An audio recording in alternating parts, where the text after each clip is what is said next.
धोखे का दर्द, अधूरे प्यार की कहानी। मैंने तुमसे सच्चा और गहरा प्यार किया था। तुम्हारे लिए कुछ भी करने को तैयार था, लेकिन तुमने मुझे अचानक धोखा दे दिया। अगर तुम मेरी ज़िंदगी में नहीं आई होती तो शायद यह दिन देखने को नहीं मिलता। तुम्हारी शादी होगी तब तुम्हें मेरी याद ज़रूर आएगी, लेकिन शादी के बाद अपने पति को धोखा मत देना। मैं जा रहा हूँ, लेकिन अब कभी तुम्हें नहीं मिलूँगा और ना कभी तुम्हारी ज़िंदगी में लौटूँगा। यही आखिरी शब्द थे जो विवेक ने अपनी मोबाइल स्टेटस पर लिखे थे। उसके बाद जो हुआ उसकी किसी से कल्पना भी नहीं कर सकते। उसके कदमों ने उसे ऐसी राह पर पहुंचा दिया जो दिल दहलने वाला था। अब लोग बस यही चर्चा कर रहे थे, क्या कोई सच में प्यार के लिए इतना बड़ा त्याग कर सकता है। आज हम इस कहानी के ज़रिए जानेंगे कि कैसे यह प्रेम कहानी शुरू हुई थी और कैसे परवान चढ़ी और आखिर में क्या यह दर्दनाक मोड़ आया। आप इस चैनल पर नए हैं तो प्लीज़ सब्सक्राइब कीजिए, क्योंकि चैनल सब्सक्राइब करने से आपको नए नोटिफिकेशन जो आने वाले हैं वो मिल जाएंगे। गांव का सादा जीवन और पहली मुलाकात। महाराष्ट्र के संजीवपुर गांव में रहने वाला विवेक यादव एक मेहनती और ईमानदार युवक था। पढ़ाई के साथ साथ वह गाड़ियां का चालक भी था।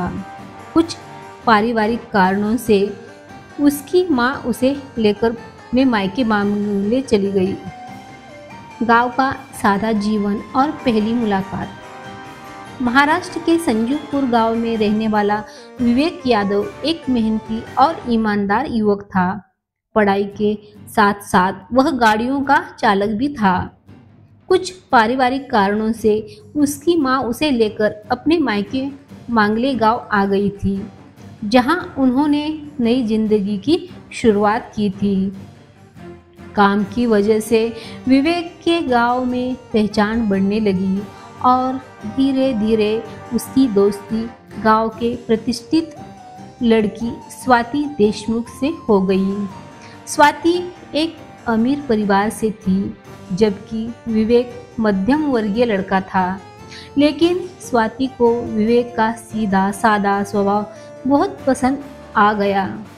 जब विवेक गांव में आता तो स्वाति उसे चोरी चोरी देखती थी।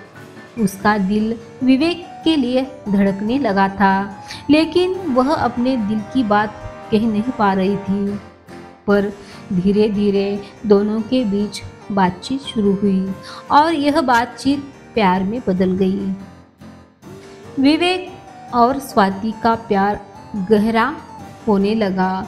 विवेक हर सुबह सबसे पहले स्वाति की झलक देखने के ज़्यादा और बिना उसे देखे उसका दिन शुरू नहीं होता था। विवेक और स्वाति का प्यार बहुत गहरा होने लगा। विवेक हर सुबह सबसे पहले स्वाति की झलक देखने के लिए बेताब होता था और बिना उसके चेहरा देखे बिना उसकी दिन की शुरुआत नहीं होती थी। सब कुछ सही चल रहा था, लेकिन विवेक को एहसास नहीं था कि अमीर और गरीब की दीवारें उनके बीच खड़ी हो सकती थी। जब गांव वालों को उनके रिश्ते के भनक लगी तो वे उन्हें ताने मारने लगे। समाज की सोच से डरकर स्वाति का परिवार सतर्क हो गया था। विवेक ने स्वाति से कहा, अगर घर वाले राजी नहीं है तो हम अलग घर बसा सकते हैं। मैं तुम्हें कभी दुख नहीं दूंगा। स्वाति भी विवेक से बहुत प्यार करती थी, लेकिन उसके दिल में डर था। अगर मैंने अपने माता पिता को छोड़ दिया तो वे समाज में बदनाम हो जाएंगे। धीरे धीरे उसका विश्वास डगमगाने लगा और उसने विवेक से मिलने से बचना शुरू कर दिया। एक दिन विवेक ने स्वाति से कहा, कल शाम को बस स्टैंड पर मिलो, हम साथ नई जिंदगी शुरू करेंगे।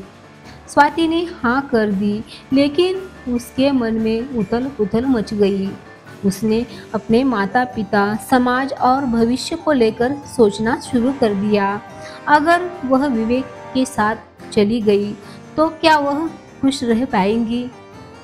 शाम हुई। विवेक बस स्टैंड पर उसका इंतजार कर रहा था, लेकिन स्वाति नहीं आई।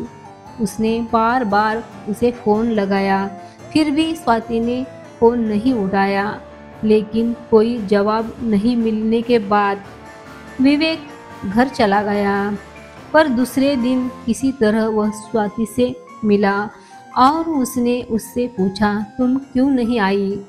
स्वाति की आंखों में आंसू आने लगे, लेकिन उसने ठंडे लहजे में कहा, मैं अपने माता पिता को धोखा नहीं दे सकती।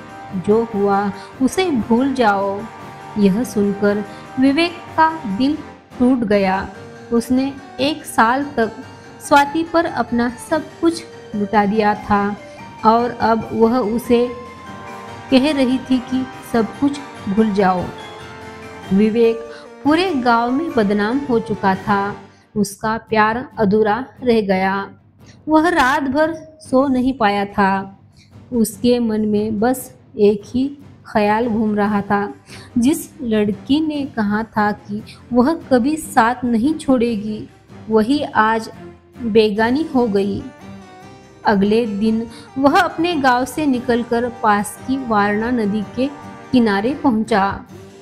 उसने मोबाइल उठाया और आखिरी स्टेटस लिखा, मुझे मत ढूंढना, मैं जा रहा हूँ, लेकिन मैं हमेशा तुम्हारी यादों में जिंदा रहूँगा। वहाँ मौजूद मछुआरों ने उसे रोकने की बहुत कोशिश की, लेकिन विवेक ने छलांग लगा दी। गांव वालों ने उसे बहुत ढूंढने की कोशिश की, लेकिन वह हमेशा के लिए खो चुका था। इस कहानी से हमें क्या सीख मिलती है? प्यार करना गलत नहीं है, लेकिन बिना सोच समझ के रिश्ते में पड़ना बहुत खतरनाक हो सकता है। अगर कोई वादा करे तो उसे निभाने की हिम्मत होनी चाहिए। प्यार त्याग मांगता है, लेकिन इतना भी नहीं कि खुद की जिंदगी खत्म कर दी जाए। अगर स्वाति शुरू में ही सही फैसला लेती तो विवेक की जिंदगी यूं खत्म नहीं होती। आपका क्या कहना है? क्या विवेक ने सही फैसला किया? क्या स्वाति का फैसला सही था? अपने विचार कमेंट में बताइए। अगर आपको यह कहानी पसंद आई तो इसे लाइक और शेयर करिए। हम फिर मिलेंगे एक और नई कहानी के साथ। तब तक के लिए नमस्कार।